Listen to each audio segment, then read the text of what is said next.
धान पंजीकरण अवधि बढ़ाइबा दाबी में संयुक्त कृषक संगठन तरफ बरगढ़ जिलापाल ऑफिस घेराव विभिन्न समस्या पर चलित वर्ष 5,000 अधिक चाषी पंजीकरण वंचित होती तेणु पंजीकरण अवधि बढ़ाइबा चाषी माने दाबी कर धारणा देते आंदोलन में हजार हजार चाषी सामिल होती।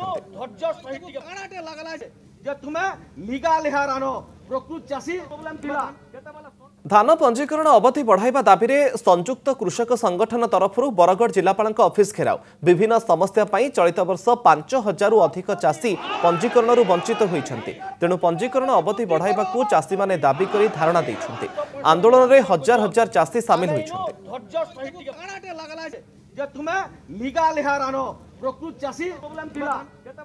धान पंजीकरण अवधि बढ़ाइबा दाबी में संयुक्त कृषक संगठन तरफ बरगढ़ जिलापाल ऑफिस घेराव विभिन्न समस्या पर चलित वर्ष 5,000 अधिक चाषी पंजीकरण वंचित होती तेणु पंजीकरण अवधि बढ़ाइबा चाषी माने दाबी कर धारणा देते आंदोलन में हजार हजार चाषी सामिल होती।